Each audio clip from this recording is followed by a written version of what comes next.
Hello friends, welcome to Indian study पर आपका स्वागत है। दोस्तों, जैसा कि आप सभी लोग जानते हैं कि यूपी पुलिस कांस्टेबल का री एग्ज़ाम जो है वो लगातार जारी है। 23, 24 और 25 अगस्त को बहुत अच्छे तरीके से उत्तर प्रदेश सरकार ने इन तीनों ही दिन एग्ज़ाम को अच्छे से कंडक्ट करा लिया। अब आपका जो एग्ज़ाम है वो है 30 और 31 को, यानी कि बेसिकली एक दिन के बाद परसों से आपका एग्ज़ाम जो है वो फिर से शुरू हो जाएगा। दिन में 2 शिफ्टों में आपके एग्ज़ाम जो है वो होंगे। जिन बच्चों ने अभी तक एग्ज़ाम नहीं दिया तो उनके लिए ये वीडियो है, और ये वीडियो आप यकीन माने आप लोगों के लिए बहुत ज़्यादा यूज़फुल जो है वो साबित होने वाली है। मैंने आपको बताया था कल की वीडियो में कि आपको अंतिम समय में किस तरीके से पढ़ना चाहिए। क्यों? देखो, मैं आपको अभी साफ तौर पे बता दूं कि अभी 23, 24 और 25 अगस्त को 3 दिन आपका एग्ज़ाम हुआ 2 शिफ्टों में, और इन 2 शिफ्टों में यानी कि 3 दूनी 6 क्वेश्चंस पेपर उत्तर प्रदेश प्रोन्नति बोर्ड के द्वारा जो है वो रिलीज कर दिए गए हैं। यानी कि 6 क्वेश्चंस पेपर जो है आपके पास आ चुके हैं। उस 6 क्वेश्चंस पेपर में 150 क्वेश्चन है, प्रत्येक में 15 छिक्के 90, तो 900 क्वेश्चंस आपके पास ऐसे बन जाते हैं जो भर्ती बोर्ड के द्वारा जो है वो तैयार किए गए हैं। तो उन 900 क्वेश्चंस को बिल्कुल अच्छे से आपको रट जाना चाहिए। पहला काम आपका ये है। दूसरा काम आपका क्या है? इन क्वेश्चंस पेपर में से कई टॉपिक ऐसे होंगे जो आपको अच्छे से नहीं आ पा रहे होंगे, लेकिन भर्ती बोर्ड हर शिफ्ट में उस टॉपिक से क्वेश्चंस दे रहा है। और जब दे रहा है तो आप ये मान करके चल सकते हैं कि आगामी शिफ्टों में भी आपके या आपकी शिफ्ट में भी उस टॉपिक से क्वेश्चंस आपको जरूर देखने से मिलेंगे। तो आप अगर ये सोच रहे हो कि हम इस क्वेश्चंस को छोड़ करके आएंगे, तो ऐसा मत करो। क्यों नहीं करो? आपके पास समय है, और अगर आप उस टॉपिक को बहुत अच्छे से कवर कर सकते हो तो मेरी आपसे पर्सनल एडवाइस है कि आप उस टॉपिक को जरूर से देख करके पढ़ करके जाइए। भले ही चाहे वो टॉपिक मैथ का हो, भले ही चाहे वो मैथ टॉपिक रीजनिंग का हो, जीके का हो या हिंदी का हो, तो आपको उस टॉपिक से जो है वो अपना क्वेश्चंस जो है वो जरूर से पढ़ के जाना है, जिस तरीके से भर्ती बोर्ड पूछ रहा है। ये स्मार्ट तरीका होता है किसी भी पेपर की तैयारी करने का। ठीक है?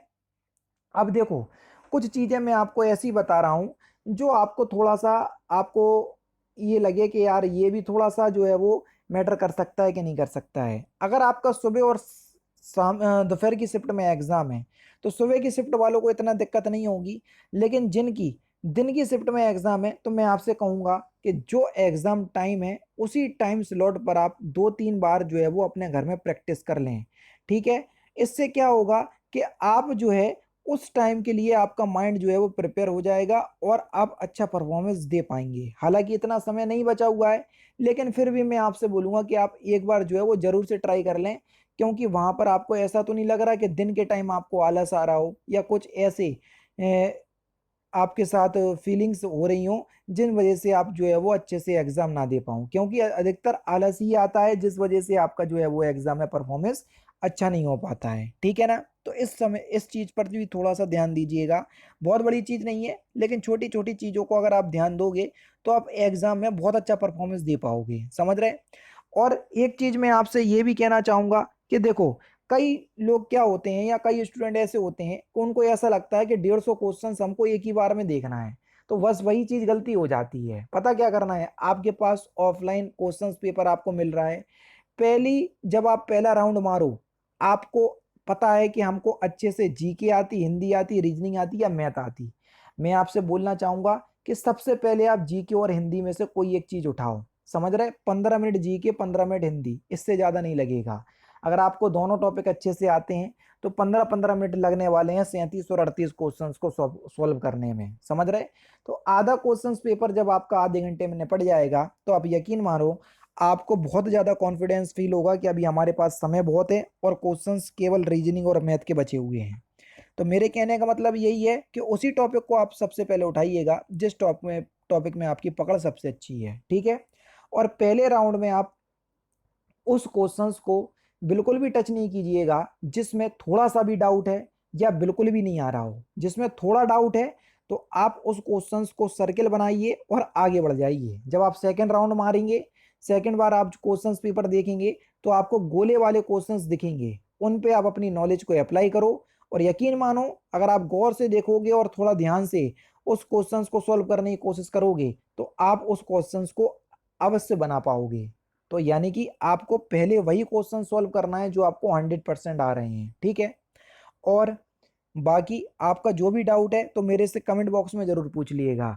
और कई लोग ये अफवाह फैला रहे हैं कि 30 और 31 अगस्त का एग्जाम जो है वो हार्ड आएगा, ऐसा आएगा वैसा आएगा। तो बिल्कुल भी चक्कर में नहीं पड़ो।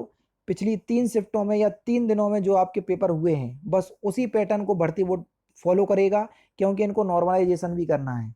और नॉर्मलाइजेशन जब भी करना होता है तो भर्ती बोर्ड नहीं चाहेगा कि कोई शिफ्ट बहुत ज़्यादा हार्ड बना दे, कोई शिफ्ट बहुत ज़्यादा सिंपल बना दे। तो आप